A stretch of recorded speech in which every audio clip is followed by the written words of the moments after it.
हम सत्य बताएं अपनी बात, हमारे पंडित जी यहाँ नहीं आए हैं बेचारे, लेकिन ऐसे प्रेमी पंडित जी हैं, वो कई बार अपनी बगलबंदी पहना के भेज देते हैं हमको। हाथ कस गए, यहाँ से कमर कस गई, और ऐसे कितनी बार कथा करके आ चुका हूं मैं।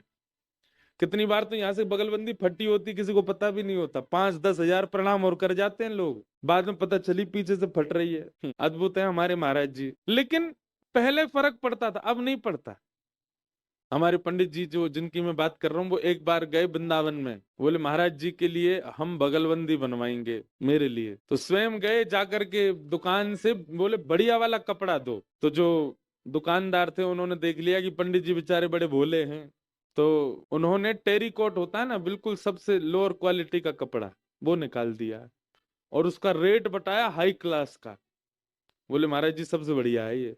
उन्होंने स्पर्श करके देखा, बोले हाँ तो बड़े। अब वो टेरिकॉट ऐसा होता है, कलप लगने का कागज बन जाता है वो पूरा। अगर मैं यहाँ से मोड़ दूं तो ऐसा ही बिल्कुल जैसे कागज को मोड़ देते ऐसा हो जाए। और हमारे पंडित जी लेके गए खूब सारे पैसे, 25 बगलबंदी सिलवा लाए हमारी साल भर की पूरी। अब मैं व्यास मंच पे बैठ के उतरूं ना, तो वो बगलबंदी आगे से भी उड़े पीछे से भी उड़े। मैंने कि यार ये तुम क्या बनवा लाए हो?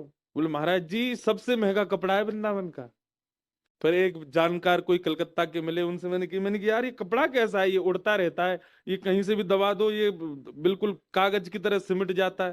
बोले महाराज जी ये तो टेरिकॉट है, वो भी थर्ड क्लास वाला टेरिकॉट है। तो कथा सुनते सुनते सुनते सुनते ऐसी स्थिति हो जाती है, सुख दुख का ज्यादा आभास नहीं होता, ज्यादा पता नहीं लगता, फिर सम होने लग जाता है हमारा स्वरूप। मुख धोया है कि नहीं, बाल काढ़े हैं कि नहीं, कभी कभी ऐसी स्थिति भी आ जाती है। समत्व चित्त में प्रकट कर देता है भगवत भजन। न पीड़ा आने पर ज्यादा कष्ट होता है, और न सुख आने पर ज्यादा प्रसन्नता होती है। समभाव। कोई माला पहना दे तो उसकी ज्यादा हाजी हजूरी नहीं, कोई गाली दे दे तो उससे निंदा नहीं। अगर ऐसा स्वभाव आपका धीरे धीरे बन रहा है, तो आपका भजन लग रहा है। और लग नहीं रहा, आपका भजन ठाकुर जी स्वीकार कर रहे हैं। लेकिन ना तो स्वभाव बदला, ना व्यवहार बदला, ना चित्त की स्थिति परिवर्तित हुई, राग द्वेष में अभी भी पड़े हुए हैं, तो आप भजन छोड़ दीजिए, आपके लिए भजन नहीं है।